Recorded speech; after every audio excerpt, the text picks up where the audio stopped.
people hear your name, I mean, the first thing they think of is your amazing basketball career, Olympic gold medalist. When people in Sacramento hear your name, they think about Sacramento Monarchs. So tell people about that that not so distant basketball career, the amazing career that you put together. Yeah, obviously, I played in college, and I have to tell a little bit of this story to set the stage for. I grew up in Mississippi, and we used to jump fences and climb trees as a sport, and we created our sports. Being from a big family, and I used to jump fences. I was pretty athletic. I had a bad Jerry curl, but I was pretty much athletic. Oh, okay. Do we have photos? No photos, please. Yeah. And I was trying to jump this fence, and I had jumped it before, but this particular day, as I ran up to jump the fence, it seemed like the fence got higher and higher. And I was like, in my mind playing tricks on me. So I went to try it again, and it seemed like I just felt paralyzed. Fear had set in. I could not jump that fence. I couldn't even raise a foot. I was so frozen. And I don't know really what happened there, but as I pondered with that fence for about 10 minutes, I could see my family leaving me, or my cousin, brothers, and sisters, like, come on, don't worry about it. I'm like, no, I can do this. And so all of a sudden, the street light came on. And when that light came on, we had 5 minutes to be in the house. So I had to go inside, and I hadn't jumped that fence. And I was probably like 2 or 3 fences behind them. And they were asking me, what's the big deal? We told you just come on. Why were you waiting? I said, I don't know, but I got to get over that fence. There was something about getting over that fence. The next morning, I was like, I got to do it. It was nobody out there but me. I said, just close your eyes. I said, just relax, go back to the basics. And I remember running towards that fence, and I remember leaping. I closed my eyes, and I jumped over the fence. Didn't quite land on my feet, but I landed over the fence. There was not, ESPN wasn't there, NCAA committee wasn't there, the Hall of Fame committee wasn't there, the Olympic committee wasn't there. But that moment meant so much to me. And I think I was about 14 or 15. I think that's the moment I started embracing my journey to the Olympics. Tell people all the time that positive psychology, or believing in yourself, is going to make the difference between whether or not you're successful. But it's another thing to actually, to educate people on that. It's another thing to actually hear someone that's lived it. And that's what I love about having an opportunity to hear from someone like Ruthie is that you guys are having a chance to soak up, not just someone saying, hey, it's important to believe in yourself. Hey, it's important to rewrite your story. Hey, it's important to stand up to fear. It's important to show up the next day. It's important to understand that maybe not everyone believes in you, but you need to believe in yourself, or you need to have one person in your life, like your father, who does believe in you and speaks truth and love and light into your life. It's one thing to say those things. It's another thing to hear a story about where someone implemented those things. And again, if you're just tuning in, we're here with Ruthie Bolton, Olympic gold medal athlete, Ruthie Bolton, jumping over a fence, Ruthie Bolton. And apparently she had a Jerry curl, which I'm not sure if anyone could find a picture of the Jerry curl. I'm just playing. It's out there somewhere. I told Auburn if I go back to Auburn in a restaurant, I said, if I ever see this picture again, I want to take it out the archives. Now, when you played at Auburn, what year did you play at Auburn? 85 to 85. 8 to 89. And so I was going to say, you were, that's not those. The soul glow years. Okay, no, I was going to say that the one person that would burn you the worst would be Chuck. Barkley would probably burn you the worst if he found that picture. Yeah. Now, are you friends with Charles Barkley? Yeah. Yeah. He was like he was before you, though. Yeah, a little bit before me. He was before you. I was just gonna say he's the one person you don't want to have that photo of you, because he make you never forget about. One of my friends, Cameron, he's a big Facebook guru. I don't know if he's on it, but probably one of my friends. He lives in Yuba City, somewhere up there. But anyway, he's just like, he'll tell you like, hey, I saw your picture again. You gonna be mad? Call me. I was like, what? He said, such use that picture. I was like, oh no, are you kidding me? How could they? If they got eyes, they can look at that picture and say, nah, we got to find another picture. Oh, man. The Jerry curl is just horrible. It's just shifted. And I think that's why I missed that last second shot. I shot from half court, and my shot, like, I missed it by that much. And if my Jerry curl was a little bit more even, a little bit, like, it was a mess. But look, blame it on my sister at school. My sister didn't tell me all that time how bad my Jerry curl was. She was your sister. She wasn't going to tell you. She was like, go ahead. But look, she rewrote her story. She doesn't have the same hair anymore. That's what I'm talking about. You could rewrite your story. What it means to you and what it means to her is something different. So she rewrote her story in lots of ways. I know lots. I want to say this, though. This is where the interview might turn a little bit. And so if you're watching, this is the stuff that I really like. You may have heard this other stuff before, and it's great. And you may not have heard this part of the story. There's this thing that sometimes our greatest strengths can actually be our greatest weaknesses if used too much, right? Like, you're probably similar to me in the sense that I have a big heart for people. Sometimes I can do too much though. Like sometimes you want to go feed the people on the street, but like it's another thing to have them come move in and live with you. I didn't do that. My dad though, Yeah. rest in peace. That's how he was, right? So that was a strength that he probably needed to sometimes keep in the basement, not put on the balcony to that degree. Sometimes our greatest strengths can also get us in trouble. Now, here's what's fascinating. When I met you, Ruthie, you talked to me about being a survivor, and I did. I had it on there for a minute. The purple. I was trying to rock the purple for nail it. Yeah. Okay. I was trying to rock it. But Ruthie, you're a survivor of domestic violence, and where I'm kind of going with this whole thing is that if you haven't heard Ruthie's story, she's going to tell a little bit more about it now. But Ruthie survived domestic violence, and she talks about in her story that domestic violence is not just physical abuse.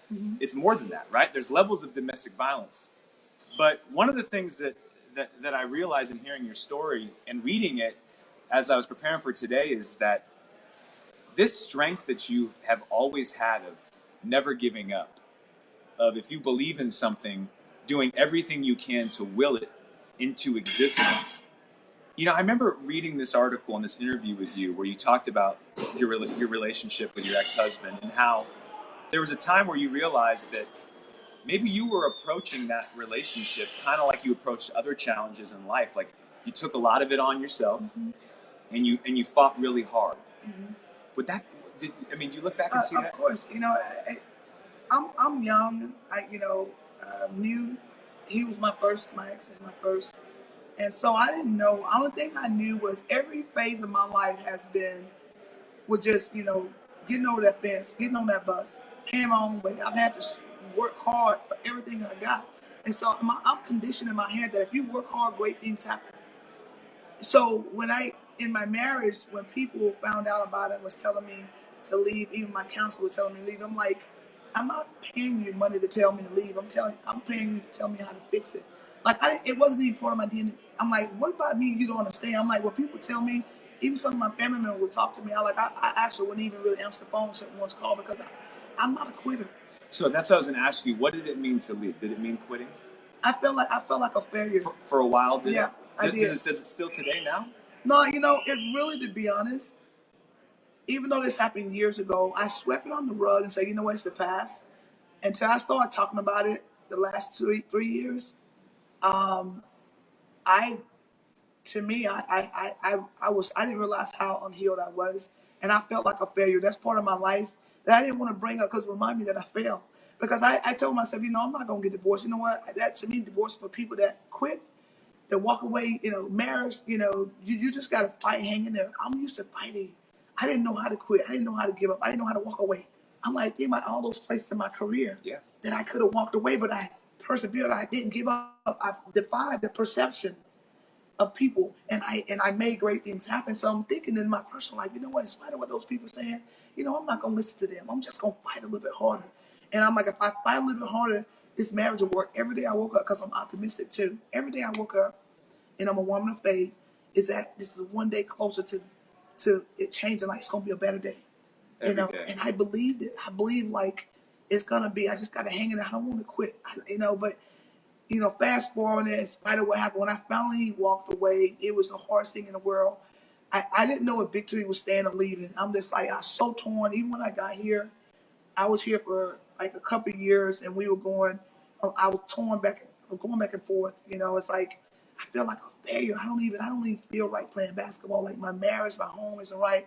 It's like you do all this stuff so good, and he would remind me, your marriage failed, so none of that means nothing. So in my head, I was thinking, that's what he would tell you. Yeah, your marriage always stuff. Where people people just telling you this and that, but those people, at the end of the day, if your marriage failed, then all that stuff don't mean nothing. In my head, I'm believing part of that. Like, what, God, like, I'm sorry. Like, I need you to give me an answer. Like, what is right? I don't know. All these people tell me leave, but it's like, I still couldn't find an answer. I was still sort of like torn, and I was still contemplating going back. And I just my counselor said, you know what, if you would just see if you would go to counseling for 30 days.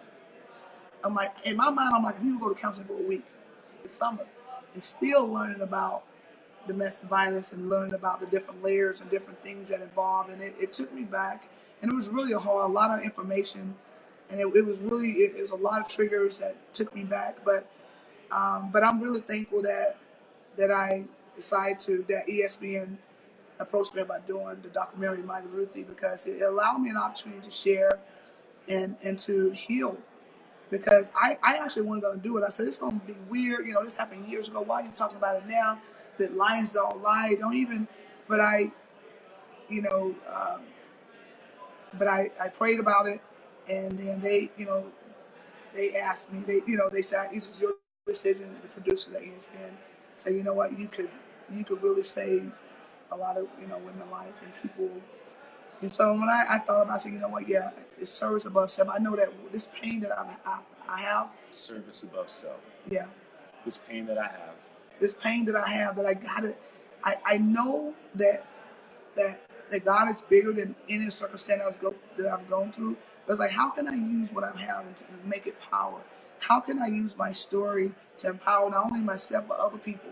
And that's what, because we all have experienced pain. It might not be domestic, it might be just other things. But how do we, at the end of the day, after the dust settles, how can our pain become our power?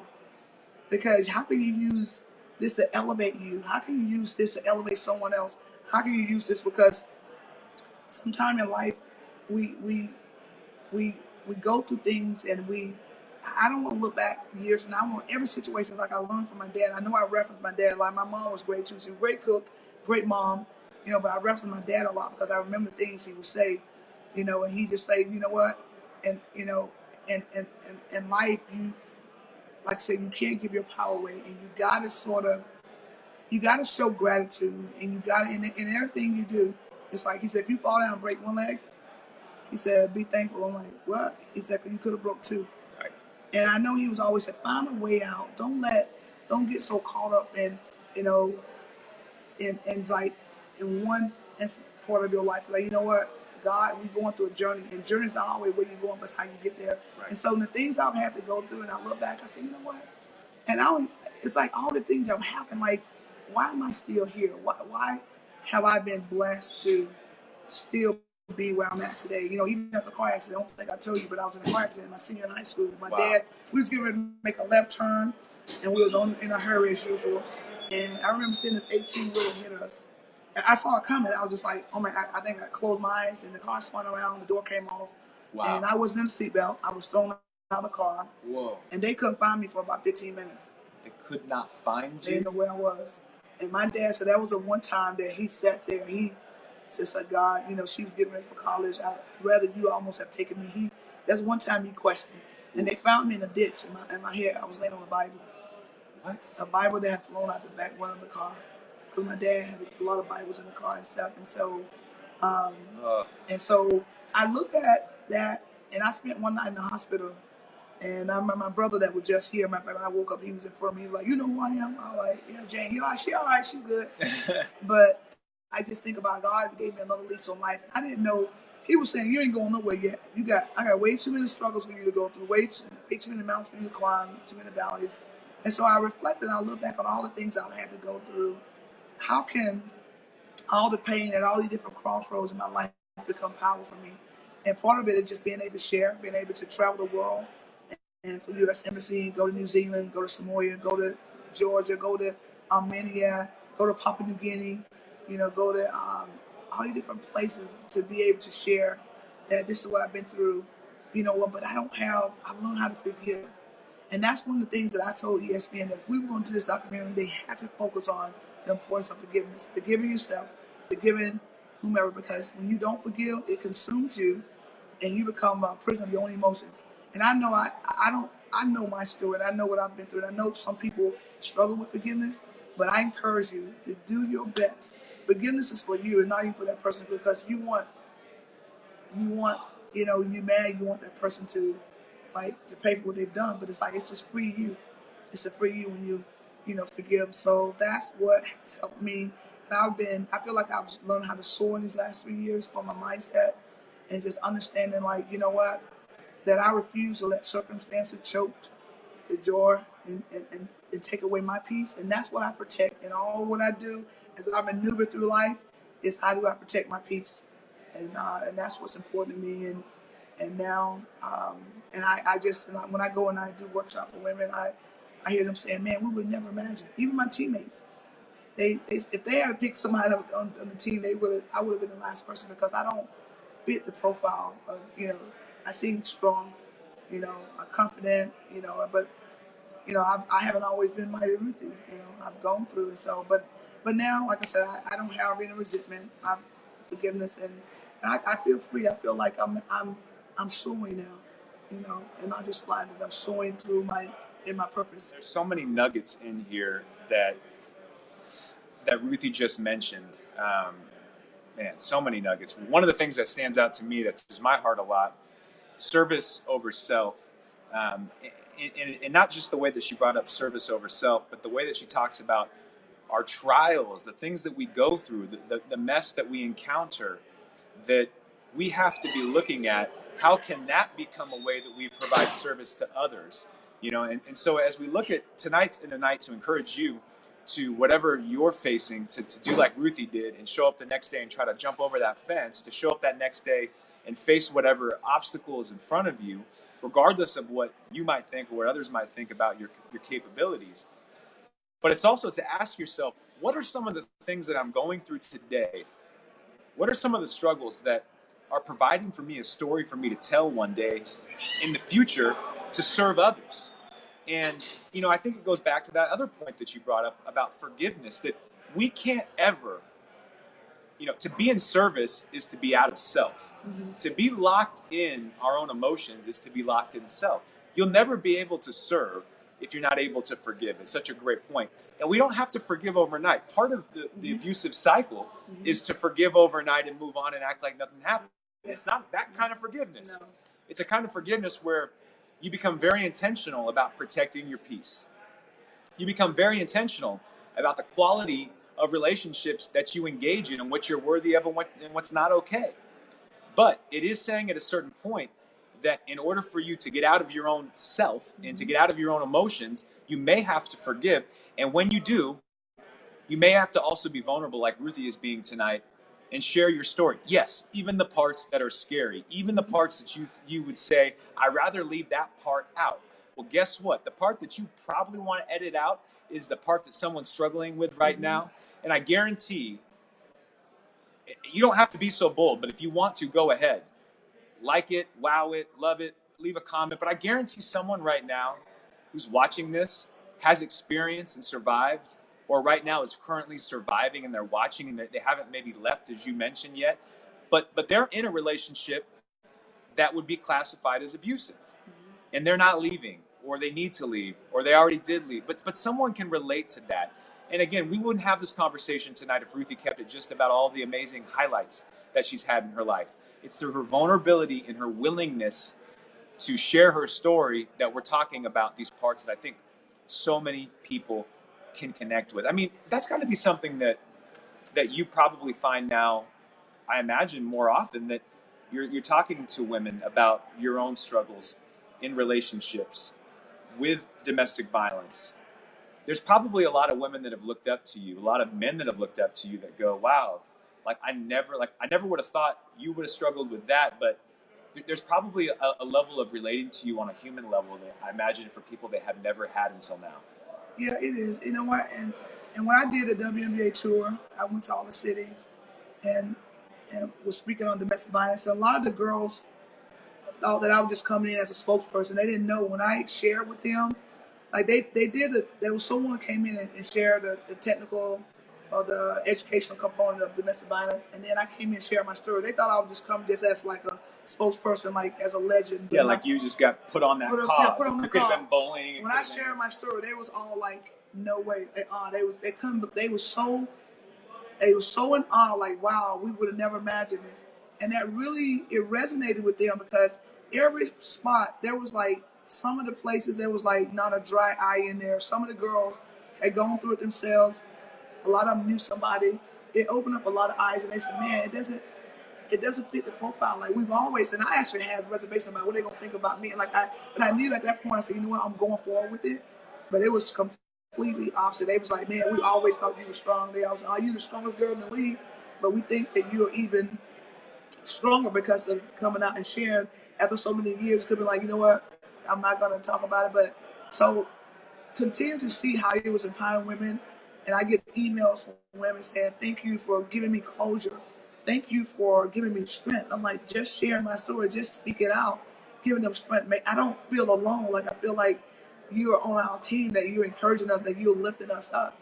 And so it was just it's been very rewarding for me to know that, wow, I'm glad that I was obedient. I'm glad that I was able to find the courage and to be transparent with these ladies, because just it's been like some of the feedback has been amazing. I actually thought about doing like a whatever you call it, some kind of pamphlet, book or something on just people feedback, and I'm just like, wow. Just by me sharing, people feel like I feel like I'm a new woman today. I feel like I can move on. I've heard enough to move forward.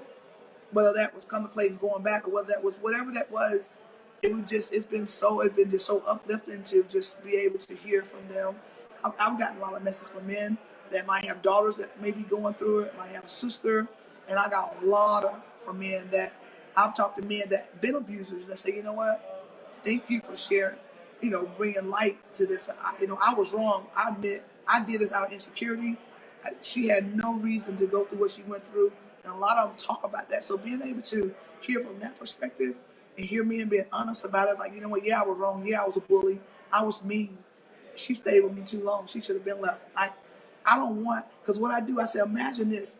When I talk to men, I said, imagine your daughter living thousands of miles away, and she going through exactly what you put that woman through, exactly what you said to her, exactly how you treated her. Imagine some other man treating your daughter that way. They were like, wow. They give it a whole different set of lens. Like, it looks different now if my daughter been treated that way by someone. So it's just been all around from all angles. It's been very empowering because there's been a lot of healing, a lot of transformation, a lot of, like I said, it's been, I'm so thankful. I got a message tonight on the way here. One of my friends that I met about 2.5 years ago, we met through the documentary. She saw it, she was like, oh my God. She said, she reached out to me. She said, I don't know if you'll ever call me, but I'll be. So I called her. She was like, is this really you? I'm like, yeah, this is me. And it's an Alicia. She was like, oh my God, I can't believe it. She was just like, I'm just hearing your story. Just like, I feel like I can't believe that what you went through. I'm so empowered. Like, it giving me strength. Like, I can wake up every day and feel like there's hope. And so it's stories like that that really remind me that, you know what, that being transparent, that stories inspire people, and stories give people the ability to rewrite their story. And like I said, it doesn't happen overnight. When you start to rewrite, it doesn't happen overnight. There's a process, and there's a part of process, like trusting the process. Whatever your process is, but start in that journey. I know Dr. Martin Luther King said, you know what, we all want to fly, but if you can't fly, run. If you can't run, walk. And if you can't walk, crawl, but as long as you keep moving. So as long as you keep moving in the direction where I'm moving, I'm taking charge of my life, and I'm walking, and I'm crawling, however you moving forward in a mindset. Because everything starts here. What is your mindset about this? I'm in a mindset that I'm gonna start trying to forgive. What is it? Forgiving yourself, forgiving others, and I'm gonna move forward in spite of what happens. If I fall down, I'm gonna get back up, and I'm moving forward. And so that's a lot of feedback that I've gotten back, and it just really been just refreshing to me. And then that really leads me into, I work with a lot of girls still being proactive, talking to girls. I'm talking to 12-year-old girls about relationships. Wow. About, what their boyfriends are doing. I'm like, I said, you know what, listen, so now we're trying to talk about like your worth and your value, and that you have a voice. Because I was quiet, I was shy, and I was timid, and I felt like that you don't have a voice. Man is the head of the castle, whatever. So that was the mindset. And I think that these girls need to start early understanding that, you know what, you teach people how to treat you. After I got married 3 months later, when my husband hit me for the first time, I was saying it was okay because I didn't do anything about it. You teach people how to treat you. Yeah. That's an interesting spin on that. So you teach people by setting boundaries. I set about, yeah. What's okay? okay? It's okay. Yeah, you know, boundaries. I can, curse you out, or I can do you in a kind of way, and you still gonna take me back. But just, and And I know that's sort of a thin, sticky situation because, we all want our relationship to work. You love someone, you want it to work. That thin line between when you walk away, when you stay, when you fight, when you stop fighting. But I think understanding your value, your worth, it's tough. Like I said, I'm still in process. I haven't arrived. I'm not exempt from. I'm still in my journey. We all are. The moment you arrive, but like I said, the moment you think that you've arrived, that's like the game of basketball. You train like you number 2, you play like you number 1. Come on, yeah. I'm always trying to prove. I'm always in pursuit of trying to be the best version of myself, Dr. Mondo. I'm trying to be the best version of myself. There's no one have a set of fingerprints like mine. I'm me, and I'm embracing. I look in the mirror, I embrace my flaws, my shortcomings, whatever it is. But I want to, and every day I'm trying to be the best version of myself. I want people to know that I'm not here. My existence is not just because I play basketball. Trust me, there's a lot of players a lot better. My accolades they're okay, but I'm just saying they're more than okay. But anyway, yes. I want my message. I want someone to say, you know what, and I ran into somebody to say, you know what, I heard you say this, and I want you to know that you remember more than just a basketball player. I want something to resonate with them that I said off the court, something that beyond the game, something that's bigger than the game, and that's just my message and my purpose because I really sincerely know that obviously basketball, the gold medals are fruits of my labor, but my purpose is beyond that because that's why I feel like I was spared in a car accident. Just my whole life, it's just things and how it happened. I wasn't supposed to be here, so I'm here on the stage not because I was this great basketball player, even though I had to work hard. Like I had to. After college, my shot was broke. I even seriously, I was like, oh my goodness, so I know that there is something inside of me, the fight, the drive, the inner, I know that God was preparing me for something bigger. He said, Ruthie, I'm just gonna pretend you play basketball. I'm gonna show just because I got something bigger for you. I know I want you to travel where I want you to speak. I want you to go to Samoa. I want you to go to New Zealand. I want you to go to Papua New Guinea. And I want those people to hear your message of triumph and of victory. And I want them to see because. And so I'm glad my story happened the way it did. I'm glad I didn't wake up with this All-American, I was this superstar. I had a silver spoon in my mouth. So I know that how my story was shaped, that it was something bigger than basketball. The basketball is going to eventually stop bouncing, which it has. So now how can you impact the world? And when I tore my ACL in 98, and then after the World Championship, I was on cloud nine. We came to the Russians about to beat us. I'm like, literally, I told the coach, I said, I need to go back in the game. They looked at me like I've never done that. I'm like, this player, whatever coach you play me, I'm like, I need to go back in. We were down, the Russians, and we, about 15 and a half time, 14 and 15. Came back, we ended up winning down the stretch. Lisa Legend and I hit like the last 15 points between her and I. And so that, when I look back at all the things that happened in my life, how it just sort of like basketball, I love the game. I love everything about it. My teammates, Teresa Edwards, 5-time Olympian, she said, girl, you're going to need counseling to get away from the game. She said, why are you still playing? Because we go and play with the WNBA All-Star.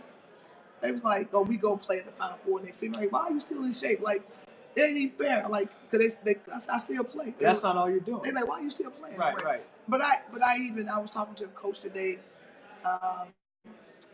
Brian Agler, coach ABL, won championship in the WNBA. He resigned from coaching with the Sparks, and I said, you know what, you resigned. I said, you know what, you've given a lot to the women's game. He said, you know what, he said, you've given a lot too. And I said, well, I've tried my best to be the best version of myself and do the best. He said, you've done amazing work. He said, I'm proud of you. And it meant a lot coming from him. Like, he's a big time coach and he's done a lot. So I just want to be remembered more than just I played basketball, because I might not. I just, basketball, okay, you play basketball, great, but I want to touch the masses. And you can care. So when I go and speak, I said, this is not a basketball story. This is a life story. And so, yes. And I want to let them know that this is not a story that I play basketball. This is about a story about overcoming challenges, about facing your fears, about resilience, and about having that fortitude to just break through that wall. And what I was going to say about fitness before is that no one ever gets to that place of, when you go through that lactic acid phase of working out, you cannot get in shape without that. That just has to happen. That part of the process. There's no way around that. If you're going to get in shape, if you're going to develop whatever it is, I want to get better deltoids, I want to get more abs, you got to go through a lactic acid phase. They're just part of tear it down. Tear it down to build up. Sometimes less is more. And I think that you got to, how you put your body don't grow and develop until you put stress on it, until you tear down the muscle, you recruit new muscle fibers. And so I just really want to really use every phase of my career. And if it's not, those gold medals mean nothing. The home fame mean nothing. The world championship mean nothing. If I can't impact some young girl to keep her from dropping out of school, keep her from getting on drugs, if I can't empower some woman, like at the end of the day, that's the 3-point play. Is being able to inspire some young lady. How's that? What was happening as you say that? I don't know. I just think about that. I think that this day and time, there's a lot of women that go through a lot. There's a lot of young people. I'm hearing stories. I'm like, people's stories are like 10 times worse than mine. And since I've taken on this path the last couple of years of, talking about that, I would call dark place or that, in my life, I feel like, it's like when you go through a wilderness, if God can bring you to it, He can bring you through it. When I share, share tears of, it's tears of joy, it's tears of like gratification. I'm like, man, God has allowed me to maneuver and make it through it alive and in my right mind. And I just feel like I owe it to the women. I owe it to our next generation to be transparent and share my story. And what you're calling. Yeah. So I have a quote on the screen that says, "Basketball provided a platform for you to be a blessing to the people."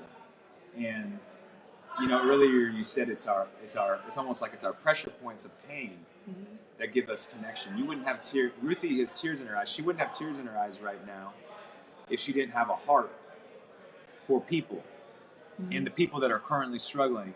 And I'll tell you, I know Ruthie has a heart, but I don't know if you would have as big of a heart for that particular struggle had you not been through it yourself. Yeah.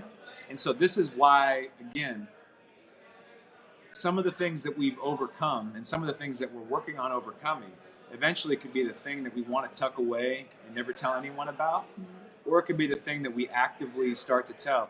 Did you imagine when you started telling your story about this chapter of your life, when you were approached with the documentary Mighty Ruthie, did you ever imagine that you would be impacting so many people's lives by just having the courage to share your story? No, I never imagined it. And I had all these different doubts in my head. What are people gonna say? Why are you talking about this now? And people being judgmental, and I dealt with that for a little bit, and thinking like, I'm not gonna do it. And when they approached me, when they just said, you could really impact and save so many women's lives by hearing your story, because people are not gonna be expecting to hear you talk about this. They're not gonna be, they're gonna be in awe, like, wow, it happened to her. So I never would imagine that I would get the feedback that I've gotten. And that's what really made me, I'm so thankful that I listened to that voice. I'm so thankful that I was willing to put, service and honor. Like the Bible talks about, we got to deny ourselves, deny stuff. And I'm glad that I was willing to deny myself and deny what the perception might be to say, whatever I got to, whatever ridicule, whatever fear I got, whatever I have to face, I'm just going to do it, because I know at the end of the day, I believe I'm being obedient. And I said, Lord, if you take me this wilderness, you're going to provide me. It's like, I trust you're going to guide me in the way that I should be guided. So I just had to just go on faith. And I'm so thankful that I did, because it's been just beyond overwhelming, or beyond just empowering for me. And it's helped me heal. Like in turn, like, and they said, thank you. I said, no. And they said, thank me. I said, thank you. Because when I feel you, when I see you in power, when I see you, redirecting your life, when I see you having hope, actually, that's to me, that's what the gratification is. That's what the, it's like that's what I feel like, what. You mentioned tonight too is, about counseling. As a counselor, I'm going to tell you, definitely reach out. The monologues in our head are always more negative, more severe, more pessimistic than the dialogues we get into with someone that cares and comes from a place of love. So it's important to be in community.